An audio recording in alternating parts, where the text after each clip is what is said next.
The transdem are back in full force. There's now been a new powerlifting rule put in place, stating that transgender athletes can now compete with the opposite gender, meaning if you was born a man, then transitioned into being a female, you can compete in the female powerlifting division. Now, for the uninformed out there who don't think this is a big deal, this is a massive deal because these trans athletes are absolutely dominating the women's divisions because men are just stronger. If you was born a boy and then you go through puberty, you were already stronger than most women who lift. The strongest female deadlift out there is 661 pounds. And for a woman to be deadlifting over 600 pounds is so rare. There's like a handful of women who can do it. That's 300 kilograms. So crazy impressive. Whereas there are thousands and thousands of men out there who can deadlift over 300 kilograms. There is a 200 kilogram difference between the female and male deadlift world record. There's a lot of men out there who can bench press 300 kilograms, meaning there's men who can bench press the female deadlift world record. So we know there's dozens of advantages that men have over women when it comes to physicality and physical strength. But as long as you identify as a woman and your testosterone levels are low enough, then you can compete against the women. So this means as long as your testosterone is below 70 nanograms per deciliter, then you can compete as a woman. And so, you know, women fall between 15 and 70 nanograms per deciliter, whereas men typically fall between 300 to 1000 nanograms per deciliter. So the natural difference in testosterone levels is humongous. The problem is that everyone's scared to speak up about this. Even though I'm not transphobic, you can make whatever decisions you want to do. You can identify as a man, a woman, a tree, a car.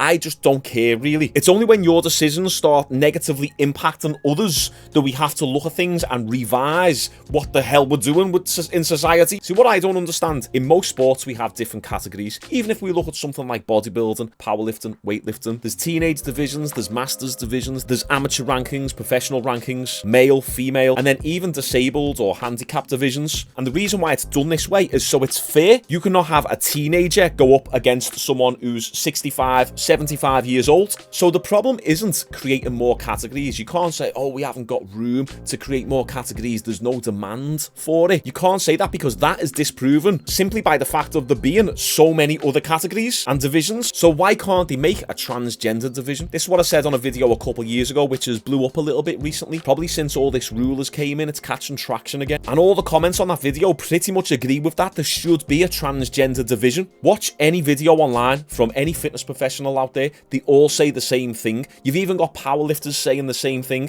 Create a transgender division. There will be people out there who will watch that. I will even watch it just out of interest and intrigue. But no, they won't do that because these powerlifting federations think they're going to get cancelled. We live in a day and age where it only takes one or two people online on Twitter to speak out against you and call you a transphobe, and all of a sudden you get cancelled. That's what they did with Andrew Tate. They got all the transgender and LGBTQ IPA community to write posts against them, advocating for his cancellation.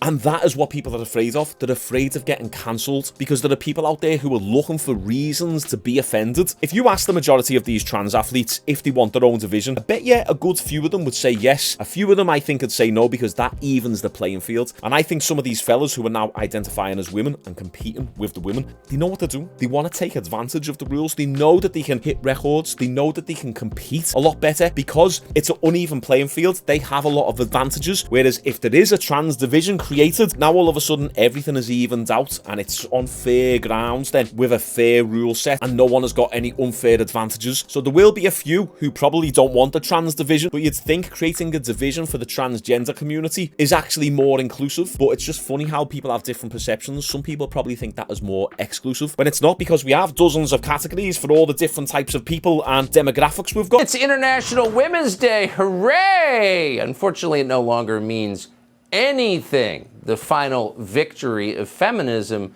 is erasing women as an entire category. They don't even exist anymore. Literally. It's kind of funny.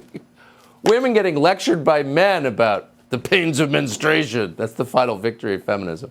Well, a Minnesota judge called Patrick Diamond has just ruled that USA powerlifting must allow men to compete against women.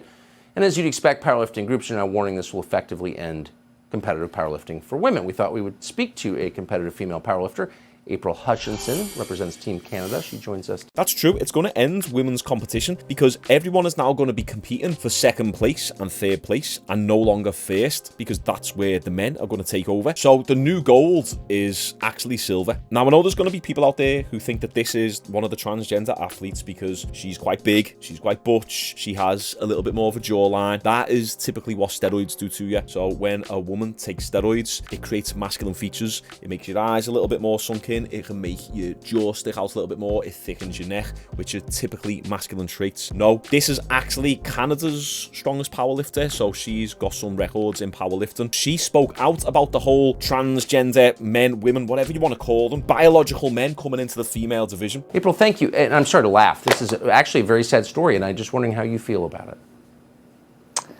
Well, thank you for having me, Tucker. How are we feeling? The women of powerlifting are, we're outraged, we're angry, we're hurt, we're offended. We're basically every emotion except for happy. I just don't, I know you're not supposed to criticize trans anybody, but here's a guy who's horning into your sport and wrecking it. Like, I don't know why he has to be a hero. That's appalling. Who would do something like that? What's this guy's problem, do you think?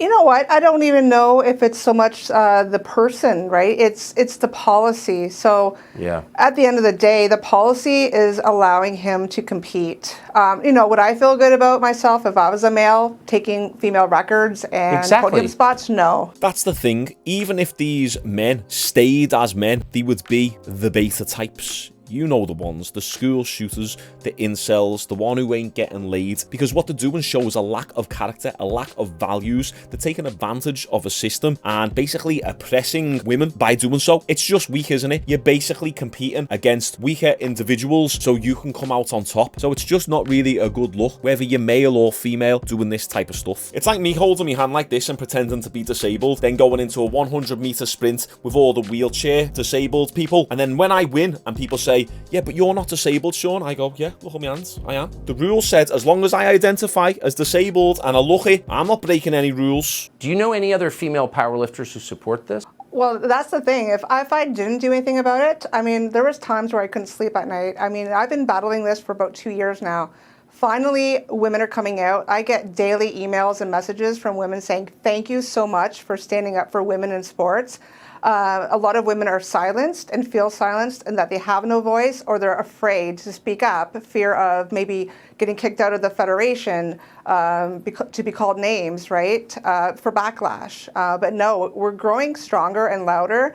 And the amount of support is overwhelming, actually. That's it. Everyone's afraid. But when you look at the comments on videos like these, everyone agrees. We all agree that this is ridiculous. It's a small minority of people shouting very loud and makes it seem like a big problem, but it's not. We're all on the same page. It's the 99% versus the 1%, and somehow the 1% are winning. Having a man lecture you about what it's like to be a female powerlifter, is that empowering for you?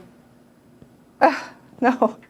It's honestly it's crazy, and you know, I say this every day. I talk to my boyfriend about this, and I said I can't believe we're actually having this debate and this conversation in 2023. Oh, no. The trans movement is the ultimate mansplaining ever invented. It's just unbelievable. April Hutchinson, thank you for coming on. Great to see you. Let's summarize. We're not being transphobic here. You can identify as whoever you want, whatever you want. It doesn't really matter. But when you start making rules and laws around this stuff, that's when it becomes a little bit tyrannical. And some people will say, yeah, but it's 2023. Get with the times. We're not living in the 1950s anymore. Yeah, but just because something changes does not mean it's for the better. The whole men and women thing has worked forever. It's the reason why we are where we are today. It's the reason why civilization has grew to what it has done today. And you've got all the little lefties out there who go, oh yeah, but I don't like capitalism and society is bad and women are oppressed, blah blah blah. Shut up if that's you. If it ain't broke, don't fix it. Unfortunately, powerlifting and sports is really broke at the moment with rules like this, and it's only going to hurt women at the end of the day. If you haven't seen my other video of examples of transgender athletes in sports, click the link down below and go and watch that. There's some really good discussions going on in the comments of that video, and let me know if you'd like me to cover more of this type of content. And speaking of which, if you want to see more content like this, drop me a like, give me a subscribe, and we upload 7 days a week. I missed yesterday because I was a little bit sick, under the weather, but back to it today. So I'll see you tomorrow.